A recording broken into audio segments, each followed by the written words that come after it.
गुल प्लाज़ा साने जी जांच लाइ कम शुरू करे छॾियो। सुभाणे इजलास तलब। सिंध सरकार तरफ़ां अदालती कमीशन खे गफ़लत कंदड़ सरकारी ऑफिसरनि ऐं बिल्डिंग मैनेजमेंट जी निशानदेही करण जी हिदायत।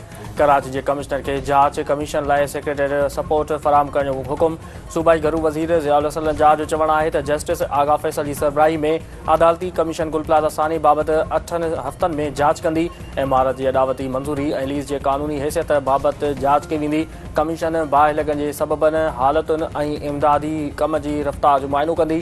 सिंध सरकार गुल प्लाज़ा साने जे मुतासिरनि जी सार लहण में कंहिं बि क़िस्म जी देरि न कंदी।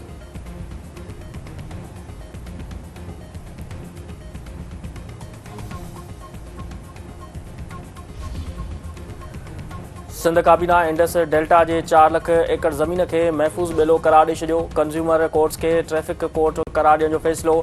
लाड़काणे में फ्रूट ऐं सब्ज़ी मार्केट क़ाइमु करण लाइ 4.3 अरब रुपए जी मंज़ूरी ॾेई छॾी।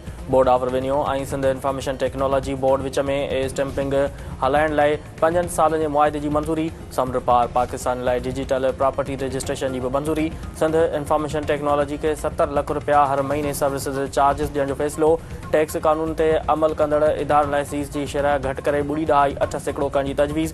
एक्सपोर्ट फैसिलिटेशन स्कीम तहत ॿीहर घुरायल सामान ते सीस जी मुकमल छूट ॾियण जो फ़ैसिलो।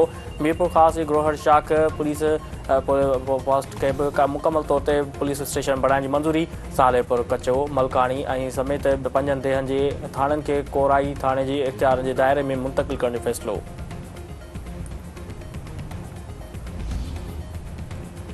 मीरपुर ख़ास में जाली मुक़ाबले में क़त्ल थियल डॉक्टर शाहनवाज़ कुंभ जो केस सिंध हाई कोर्ट जे चीफ जस्टिस ॾांहुं मुंतक़िल। डॉक्टर शाहनवाज़ कुंभ जे वारसनि Sindh High Court circuit bench जे हिक जज ते बेइतमादी ज़ाहिर करे छॾी। फरियादी धुर जे वकील जो चवणु आहे त हिक जज ते बेइतमादी ज़ाहिर थियण खां पोइ केस चीफ जस्टिस हवाले कयो वियो आहे। चीफ जस्टिस केस साॻी बेंच या वरी कराची या हैदराबाद मुंतक़िल करे सघे थो। मेड़ में हथियारबंद हथां शहीद थियल 3 पुलिस एहलकार मिटीमा हवाले। अब्दुल हफ़ीज़ महेसर, इरफान चांडियो ऐं इमामुद्दीन खोसे जी जनाज़े नमाज़ में DIG हैदराबाद SSP समेत ॿियनि पुलिस ऑफिसरनि एहलकारनि ऐं शहरनि जी अंग में शिरकत। DIG हैदराबाद तारिक रज़ाक धारे जे ऐं SSP अमीर सऊद मक्सी जो चवणु आहे त पुलिस एहलकारनि ॾोहारनि सां मुक़ाबिलो करे शहादत माणी आहे। DSP समेत ॿियनि एहलकारनि जी कोताही साबित थी त कार्रवाई कई वेंदी। एहलकारनि जी शहादत में मुलविस ॾोहारनि खे बख़्श न कयो वेंदो ऐं पलांद कयो वेंदो।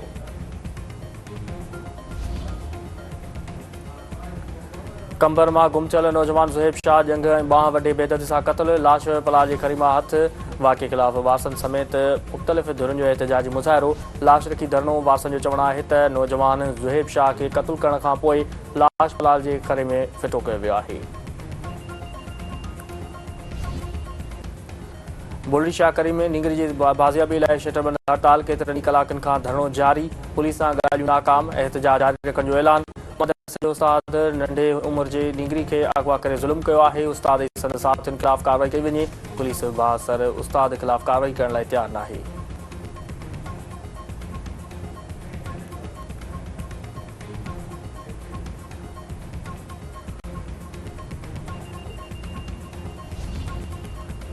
ऐं T20 वर्ल्ड कप जी मैच में न्यूज़ीलैंड गॾियल अरब इमारात खे 10 विकेटुनि तां शिकस्त ॾेई छॾी।